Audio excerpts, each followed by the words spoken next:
What is up guys, it's your favourite Scotsman Ryan here, and if you follow me on Twitter you will know that recently there have been a load of products arriving in the studio, which is becoming a bit of a problem as making videos frequently is becoming a bit of a challenge at the minute. So I decided to grab 5 of these products that I have been using probably for over a month now and put them in the one video so that you guys can check it out. If you like these top 5s, definitely let me know and I will make more. With that said guys, let's jump in and check them out. So in no particular order, at number 1 we have the SteelSeries Rival 100 gaming mouse.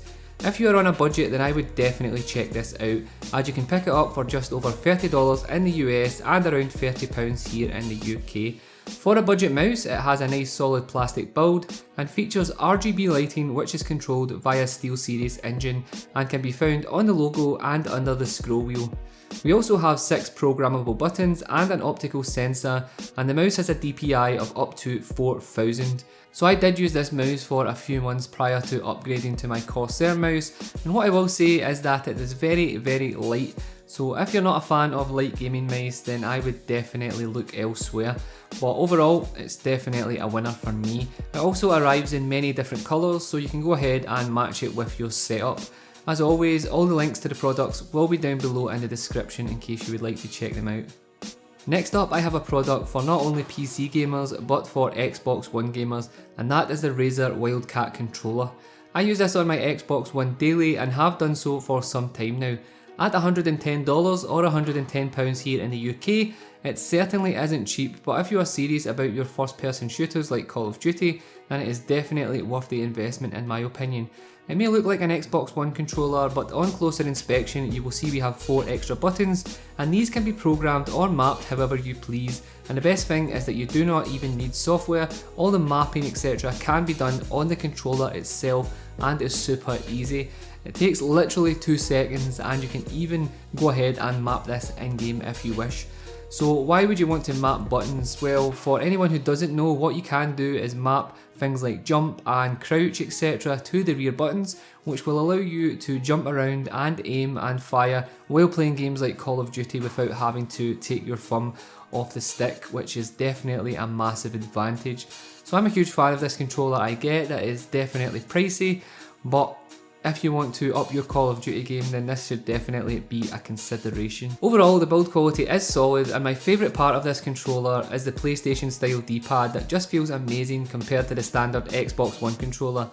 If you would like to see a full review on the Razer Wildcat, just let me know down below as I would definitely love to do that for you guys. So next up we have an awesome wireless headset for all those console gamers and mobile users out there. The LS30 from LucidSound is a great multi-purpose headset for the price. For $130 or £130 here in the UK, you are getting a solid built headset that not only looks great but sounds good as well. So these will work with PlayStation, Xbox and even mobile devices, so you're definitely covered. And although PC is not fully supported, it does work just by using the optical out into the USB stick. You have no trouble at all. So if we take a quick look at the design, you will notice that it doesn't scream kid gamer at you, and I really love that.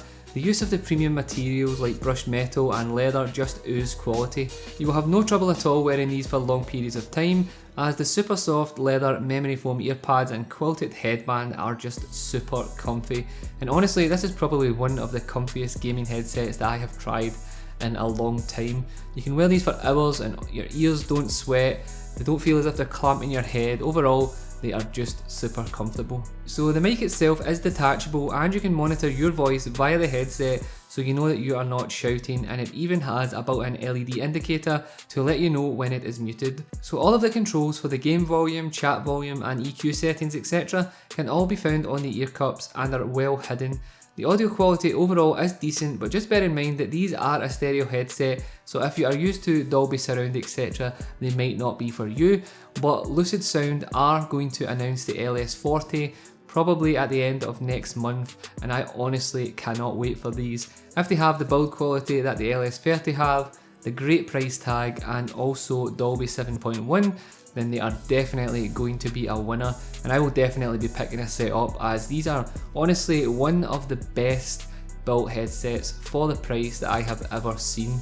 So if you're on the market to speed up your PC or even your laptop or notebook, then you should definitely check out Kingston's new SSD upgrade kit. So these SSDs are new to Kingston's range and available in a good few sizes from 128GB way up to 960GB. So I went ahead and picked this kit up as I wanted an SSD that I can take with me when I'm going to places like IFA etc this year, just to copy all of my projects over and have a backup, as I have had many trips where I have done loads of footage and the SSD or memory has crapped out. So definitely I will be utilising these as a backup drive.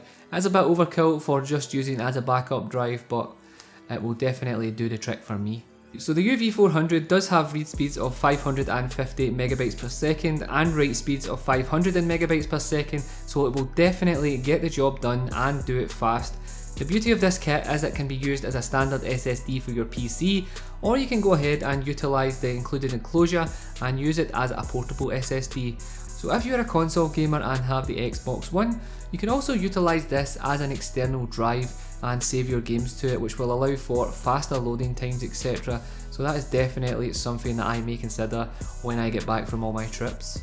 So overall, I am super happy with my purchase. It will come in very handy, and with prices just starting at $50 in the US and £45 here in the UK, it certainly won't blow the bank, so it's definitely worth a look. So last on the list is a Bluetooth speaker that I have been playing with for over a month now, the SoundBlaster 3.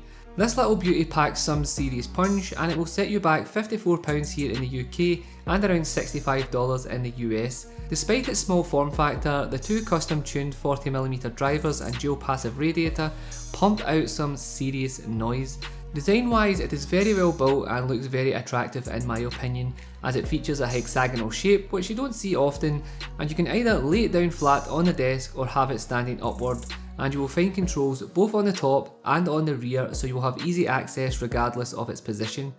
The speaker is IPX4 certified, so it can handle splashes, but I definitely would not take it swimming. Other features include Bluetooth 4.0, and you also have a slot for your micro SD card in case you would rather load up all your tunes on there rather than using Bluetooth.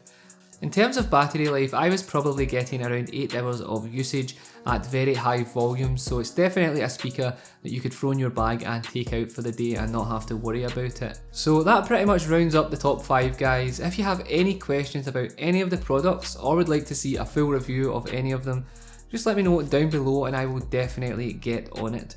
As always guys, thank you so much for tuning in, stay safe, be kind to each other, and I will catch you on the next one. Peace!